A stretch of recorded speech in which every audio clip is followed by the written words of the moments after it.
Hi, everybody. It's Lenny Murphy, and I'm here with another one of our interview series. And today we are talking to Doug, the CEO of ChargeItSpot. Doug, how are you?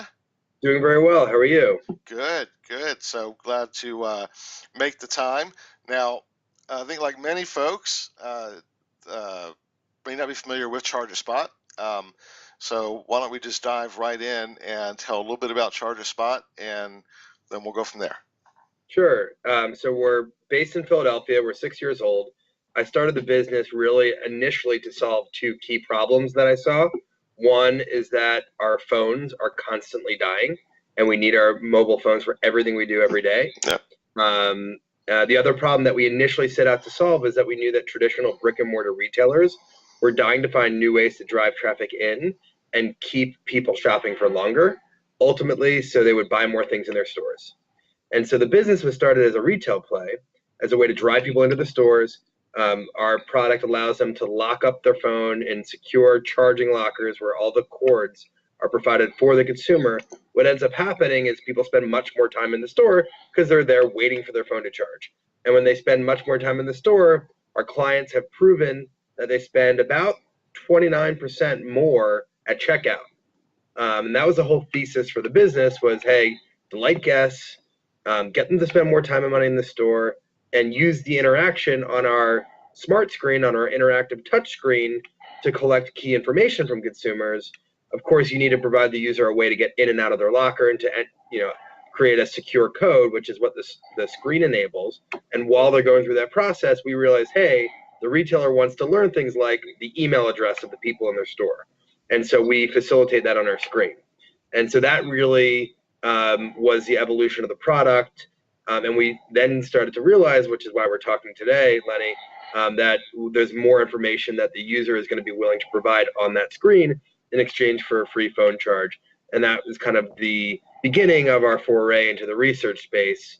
But before diving in, just some of our key clients, you can find these in many retailers like Marshalls, Nordstrom, Target, Gap, Under Armour, Uniqlo, Westfield malls, a bunch of other malls. We're in some stadiums, NFL stadiums. We were at the Grammys, which was pretty fun. And we've started to learn that there's lots of different places, hospitals, campuses, where people need to charge their phone. And so, happy to talk more about wherever you want to take the conversation. Oh, that's very cool. So for the audience, I think one of your PR folks had sent me an email with an announcement about ChargeItSpot, and I thought, okay, here's another example of a company that did not start with a research play in mind, but because of their engagement with consumers, we're able to establish that relationship and be able to be a point of contact to be able to start collecting data. So that's a very cool new emerging kind of subset within the industry. So as you think about the opportunities from a research standpoint, you have some personal context that made that connection point for you, right? Yeah, that's absolutely right. I'm proud to say that I grew up in a research household in a couple of ways. One of my high school jobs was actually in a call center for a research firm, and I did outbound surveys. So I got to feel the pain of rejection and the joy of the odd complete that you would get. But outside of that, my dad was an entrepreneur. He started a market research firm in 1987, which is the Response Center, which is still around today, known as TRC. Yep. So he started that in 87, and then he did a roll-up IPO in 96. And then he went on to start a behavioral analytics business that was, less attitudinal data, more behavioral data, but same sort of family. So I grew up around that and statistics and all that good stuff. So that definitely is an influence for sure. Very cool. So Rich Roquette and Mike and that whole team over at TRC then. Absolutely. I grew up, as a kid going to the holiday parties, and when I had off of school or at summertime, I would go in and stuff envelopes for $5 an hour, which I was pretty excited about. So yeah, I really grew up in that going to that office as a kid and learning about that business. Very, very cool. There's no escape from this industry. You tried and you came back Yeah. full circle. So, Just like Marlon Brando says, yes, they bring you right back absolutely, just in. pull you right back in. That's right. So, so talk about with as you're placing the kiosk, let's say a retailer, Marshalls, are they utilizing the kiosk not just to collect contact information, but to do kind of point of experience research or customer satisfaction surveys? What type of research activities are you seeing within the kiosk experience? Yeah, so that is where it started. We started doing surveys in retail stores for our clients. So they have this charging station in their stores. Our goal is to make it as valuable for them as possible. The more valuable it is, the more stores they take it to. And so we said, okay, we're gonna collect email first, and then consumers were surprisingly very willing to provide email address to through our system. And what we found, it's something like a 90%, 95% validity rate. So when people enter their email address, they're not entering john@gmail.com or a@b.com. They're entering 95% of the time their actual email address. The reason we then said, okay, why is that? Well, they're about to lock up their precious phone. This is the first time they're using the unit, because if they've already used it before, we only ask them their email address on the first time they use the unit. And because it's their first time using the unit and they're locking up their precious phone, we've seen that consumers are just very compliant. They're willing to follow instructions because they want to get their phone back at the end. They're Right? hostage, right? So, And so likewise, we said, okay, we didn't see really any drop off in usage when we introduced email as a required field for many of our clients, because people just so desperately care about getting their phone charged. So we said, what if we ask 3 quick questions when they come to get their phone back? And we just did simple multiple choice single select questions, and again we made it actually optional. They could skip that survey, but it was so quick and people are again just so compliant when they're charging their phone and coming back to get their phone, that we had about an 80-85% completion rate on this optional survey. To your question, the questions we were asking are typically satisfaction questions. Did they find what they were looking for? Have they been to the store before? Is this their first visit?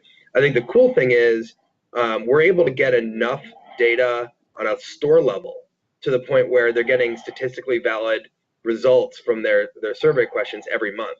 So typically retailers are going to do surveys, with a link at the bottom of a receipt, yep. and they'll get 1 or 2, maybe 3 people a month to complete those. Whereas we're getting 2, 3, 400 completes per store per month, so you can actually draw conclusions on a store level, not just an aggregate sort of brand level. Though I think the best use case for the retail store is simple satisfaction questions where they can compare store performance to itself over time. Is the store getting better or getting worse on satisfaction? And they can compare store to store. How is store A doing versus store B and C, et cetera? And then you can start to look at why the satisfaction might be better or worse, or increasing or decreasing. Is there a new store manager that's doing really well?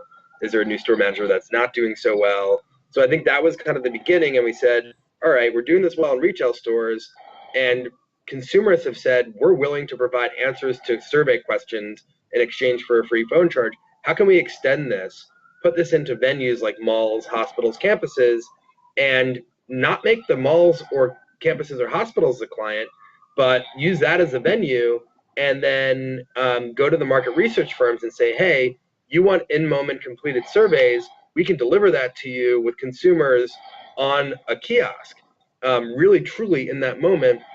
And I think one of the cool things is you're able to reach people that would otherwise be difficult to reach. You drop this, for example, at a conference where it's a neurosurgery conference, and you're getting neurosurgeons to respond to your surveys because they just need a phone charge. There's one thing that's created equal. Everybody's using a phone. They all care that it's powered up. And that neurosurgeon is willing to do a 20, 30 question survey in exchange for that free phone charge. And when we look at, okay, does usage drop off when you require them to take a survey before they can charge their phone? It does, but we expected the drop off to be, huge. We tested it, and it was only about 14%. less usage when you introduce a 20-question survey. So at the kiosk, that long of a survey at the kiosk, you went from a 2 or 3 question interaction to a 20 or 30 question, and still Right. have good participation. What does that do, introducing that length of engagement to just the line effect, right? So that's, or is there a challenge from that standpoint where people are just queuing up, stand in line to get their phone back and are answering these questions, and that's slowing down the overall experience? That's definitely something we thought about.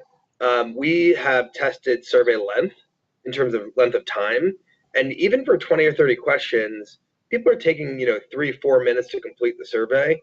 It ends up, yes, there could be a line during a peak hour, like 4, 5, 6 p.m. when people are more likely to need to charge their phones, but not for that long. 2 or 3 minutes, they'll be waiting, and that's only that's not all the time. That's kind of rare. The other thing is, as we build this business and as we see certain units that are getting high usage, we can always put a second unit right next to it so that people don't have to wait in line. They can go and use the other kiosk for that.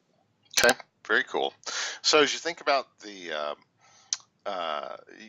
you've proven the concept, right? You've got kiosks out there. You're engaging. You're making money. I know you were at TMRE, so you're beginning to work more within the research space. Where do you see this going? What does the next year, 2 years look for you in terms of the plan that you would like to see unfold as it relates to this industry? I think the way that we're starting the business is by developing deep partnerships with key market research firms, and we'll announce those as we decide to make them public. But our plan is to develop very deep collaborative relationships with market research firms who want to innovate for their clients and who are looking at opportunities to collect true in-moment surveys at scale, with hard-to-reach people. That's very new and different for market research firms to bring to market. And so I think that initially the way the next 6 to 12 months will go is deep partnerships with a select number of clients. And then I think as we grow, we can really do some cool things. Today for one client, we're collecting 1,000 completes a day in their retail stores. And I think that kind of speaks to the scale that we can have. Even with just 1,000 units deployed for research purposes, we can collect 10,000 responses a day. And so the vision would be to be able to create a real-time panel. And you have people looking for responses from specific types of individuals who fit a certain demographic or economic criteria, or whatever it may be, because we will have been running sort of screener questions on our surveys. When we don't have an active survey live, we can run screener questions and understand on a kiosk by kiosk level what types of people are charging their phone at the kiosk at this mall or the kiosk in this hospital. And then when somebody wants a real-time panel to be study to be completed, we can then say, all right, based on these demographics, we look at our 1,000 kiosks, we say these 25 kiosks are going to cherry pick exactly your demographic, or are most likely to hit your demographic. And we don't then have to wait for a panelist to get back to you in a week or two. We don't have to worry about panel fatigue, and we can really focus on respondent advocacy, because they're going to be completing 3-4 minute surveys, not those painful 30-minute varieties. And we can start to drive, based on these tight collaborative partnerships, I think we can start to drive researchers to see the value in short, quick, useful insights that are not going to take 30 minutes. And I think we can help train the market in a way to look at the value in those quick, honest, real responses. So you mentioned that's great. It makes a lot of sense. As you think about the opportunity to expand the engagement outside of the kiosk, or have you thought about the opportunity to actually go more towards that traditional panel model where you're recruiting folks at the kiosk to go ahead and opt in for interactions outside of the kiosk, or maybe through usage of an app that's connected to the kiosk, the ChargeIt app, or whatever the case may be. Some way to continue that engagement outside of just that one exchange. Is that part of your thinking? Yeah, that is absolutely part of the roadmap. When somebody charges their phone, similar to kind of when you log onto Wi-Fi, oftentimes you have to provide your email address and opt in. to the hotel's Wi-Fi terms and conditions. That's very similar to the opportunity that we have. In order to charge your phone, you do provide your mobile number. That's your code to lock and unlock the door. You also provide your email address. That's a one-time marketing opt-in, and that now gives us an opportunity to continue the conversation with people. The goal is to provide a delightful experience, a really, really wonderful experience on the screen. You're also saving them. You're doing them a solid by charging their phone. And so we hope we're able to build the goodwill by giving them a free phone charge, building credibility and trust that we're delivering a great experience. And then when we follow up with them, as we build that side of the business, the more traditional panel, hopefully they think of us as a now more trusted brand that they've already interacted with, and they're more likely to engage for longer, more frequently, with more quality responses. And I think we can tap into a network of people who haven't ever been on a panel. These are not necessarily people sitting at home, looking for ways to earn, a few bucks here or there. These are people who are engaging in the real world, and hopefully we've then built trust to be able to enroll them and engage them in a panel going forward. It's very cool, Doug. And today it's just in the U.S., is that right? U.S. and Canada. We're in Canada. 35, 36 states in the U.S., and we're across major cities in Canada. Okay. All right. And I know when we first spoke, when your PR group reached out, I had mentioned, and I'll just commit to it publicly, that you're going to be our official charging partner at IIEX North America in June.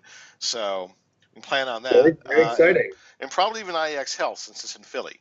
So for any of those who want to see this in action, if you don't see it in one of the stores, you'll be able to experience ChargeItSpot at our IEX events in 2018. We'll have to think through what questions we want to ask researchers to get their phones back at IEX. Right. Yeah. Absolutely. In this case, the cobbler will not walk barefoot.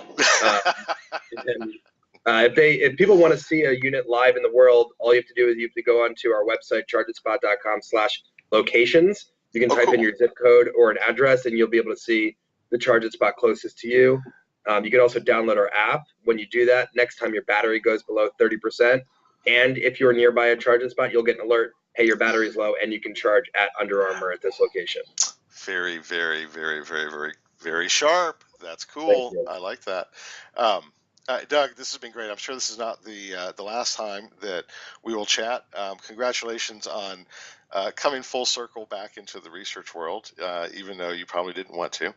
And I'm sure that we will talk more in the future as all this evolves. But thank you. This is very cool stuff. Sounds good. Thanks so much for having me on. No, my pleasure.